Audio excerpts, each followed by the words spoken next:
এই মুহূর্তে সবথেকে বড় খবর ভাই, আপনারা জানেন 12 রবিউল আউয়াল শুক্রবারের দিন, নবীর আগমনের দিন, একটা আব্বাস সিদ্দিকীর একটা জলসা ছিল মিলাদুন নবীর উপলক্ষে ভাঙড়ে। আপনারা জানেন সেই ভাঙড়ে আব্বাস সিদ্দিকী রাজনীতি নিয়ে, তার সাথে সাথে নবীর আদর্শ নিয়ে ওয়াজ করেছে। তার সাথে সাথে আপনারা জানেন যে সোশ্যাল মিডিয়ায় যেভাবে মানুষের উপর টর্চার করা হচ্ছে, যেভাবে মানুষের উপর অত্যাচার করা হচ্ছে, সেই নিয়ে আব্বাস সিদ্দিকী মুখ খুলেছে ওই ভাঙড়ে। ভাঙড়বাসীদের আব্বাস সিদ্দিকী বলছে, আমি ছাড়বো না, যেহেতু ভাঙড় মানুষকে আমি কথা দিয়েছি, তোমাদের মুখে আমি হাসি ফুটাবো। আব্বাস সিদ্দিকী জলসা থেকে আপনারা জানেন কয়েক লক্ষ মানুষের জনসমুদ্র নেমেছিলেন ভাঙড়ে আব্বাস সিদ্দিকী জলসাতে। রাস্তাঘাটে, বিল্ডিংয়ের ওপরে, ছাদে, মাঠে দেখেছেন সেই চিত্র, আপনারা দৃশ্য দেখেছেন। আসার সময় উনি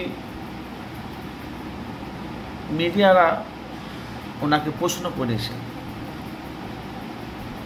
আপনারা জানেন অনেক রকম কথা বলেছে আব্বাস সিদ্দিকী। সকাল মোল্লাকে আমি জাহান্নামে কুকুর মনে করি, বিস্তারিত অনেক কিছু বলছে। তো মূল হলো ভাইজান, আব্বাস সিদ্দিকী বলছে আমাকে বেশি ঘাটাস নে, তোর ঘাড়ে চেপে বসবো। এমনিতে আমাকে ফোন করছে, তোর ঘাড়ে চেপে বসবো।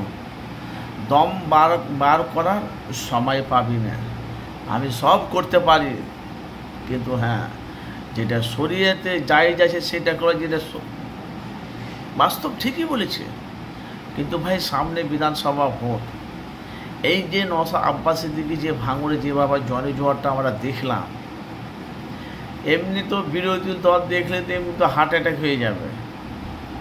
বলে আব্বাস সিদ্দিকী বিনা বিরিয়ানিতে, বিনা পয়সাতে এত লোক যদি হয়ে যায়, ওই আব্বাস সিদ্দিকী যদি ওনার ভাইয়ের সম্পর্কে যদি রাজনীতি ময়দানে ভোট প্রচারে যদি নামে, কতটা মানুষের সমস্যা হবে বুঝলেন।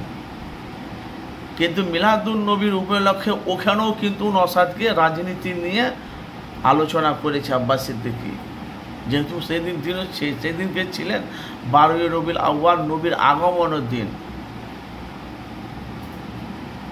তারা বলছে, তৃণমূলের বিরোধীরা বলছে নবীর আগমনের দিন নবীর কথা হবে, জান্নাত জাহান্নামের কথা হবে, নবীর আদর্শ হবে, সেখানে রাজনীতি নিয়ে কেন হবে।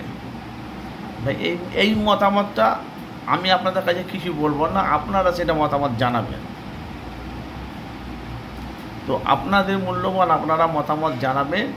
আমাকে বেশি ঘাঁটাসনি, তোর ঘাড়ে চেপে বসবো, আব্বাস সিদ্দিকী ভাইজান বলছে। আপনারা জানেন, সোশ্যাল মিডিয়া আপনারা দেখতে পাচ্ছেন।